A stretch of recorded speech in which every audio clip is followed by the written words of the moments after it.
Моя поездка во Францию в ноябре 2009 года по приглашению французского исторического фонда для работы в архивах и библиотеках Парижа была удивительной. В первую очередь потому, что она была богата открытиями, которые я сделал для себя, прикоснувшись к истории наших земляков, окончивших жизнь на чужбине. Направляясь со своим другом Майрбеком Вычегаевым к кладбищу Бобигни, что на окраине французской столицы, я знал, что там покоятся многие кавказцы, эмигрировавшие в Европу в разные времена. Это чеченец Абдул-Меджид Чермоев, премьер-министр Горской республики, Кумык Гайдар Бамат, министр иностранных дел той же республики, другие известные личности, которых связывало одно – они были кавказцами. Удивительной, приятной и в то же время грустной находкой можно считать обнаружение нами могилы Ахмед хана Аварского, чья судьба после его эмиграции в 1920 году оставалась и остается по сей день малоизвестной, в том числе и для его родственников. Некоторыми эпизодами его жизнеописания хотел бы поделиться с читателями, оговариваясь, что предстоит еще немалая исследовательская работа в этом направлении. Аварский Ахмед хан родился в 1895 году в селении Хунзах Аварского округа.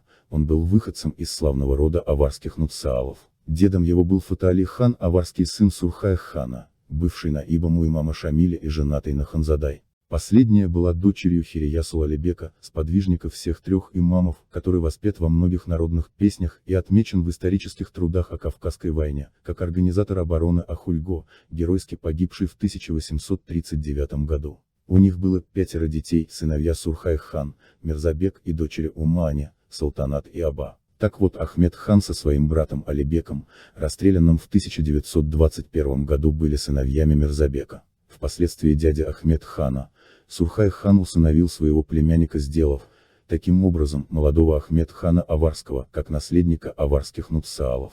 По сохранившимся фотографиям можно предположить, что Ахмед хан учился в Темир-хан-Шуринском училище, затем поступил на военную службу, во время Первой мировой войны находился в составе 2-го Дагестанского конного полка «Дикая дивизия», и в феврале 1917 года в качестве делегата этой дивизии находился в Петрограде, участвуя в известных событиях. В марте 1920 года, Ахмед хан со своей женой, дочерью Нухбека Тарковского, покидает Дагестан и отправляется в Турцию. Здесь он на средства Нажмудина Готцеинского создал фирму Андалал Ширкет, доходы с которой направлялись на антисоветскую борьбу на Кавказе.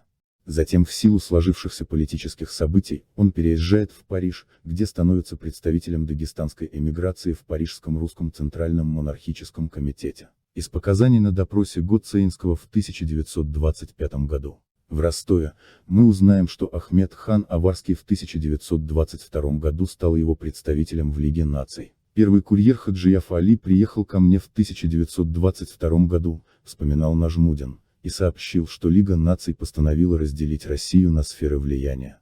Кавказ должен был достаться Англии. На возражение хана Аварского против передачи Кавказа англичанам, в Лиге наций ему сказали, что Кавказ, как наиболее революционный, будет отдан Англии. Хан Аварский заявил свой протест, мотивируя его тем, что Кавказ борется за свою независимость и против большевиков, и против белых, и несмотря на то, что имам Готцеинский после 9-месячной борьбы был разбит, это не значит, что он побежден окончательно. Совет Лиги наций постановил тогда согласиться на автономию Кавказа при условии передачи городов Грозного и Баку, железной дороги и телеграфной линии на Кавказе англичанам до окончательного расчета по царским долгам. Хан Аварский, не будучи в состоянии принять решение самостоятельно, прислал ко мне Хаджиява Али за ответом. Я ответил, что не согласен на это и не признаю царских долгов, так как Кавказ при старом режиме был занят насильственно.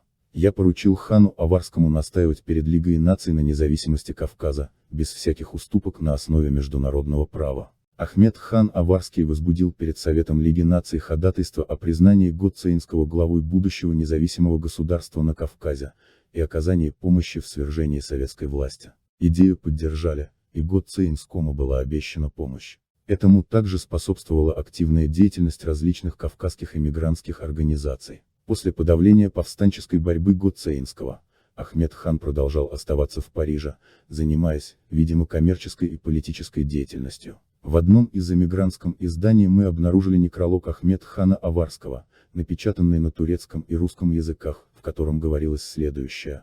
В ночь на 5 мая в Париже скончался Ахмед хан Аварский. Покойный происходил из рода аварских ханов. Умер он в сравнительно молодом возрасте.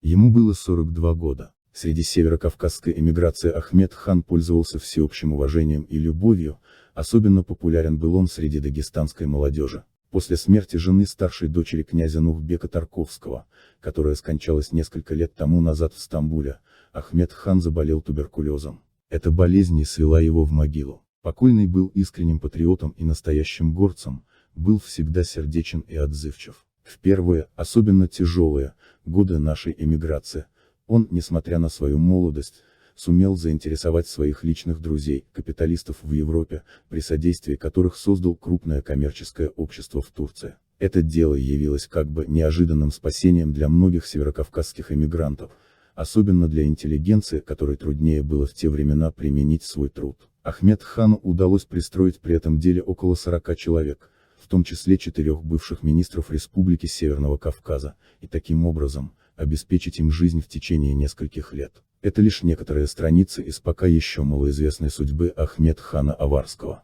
Хочется надеяться, что последующие наши поиски окажутся более плодотворными.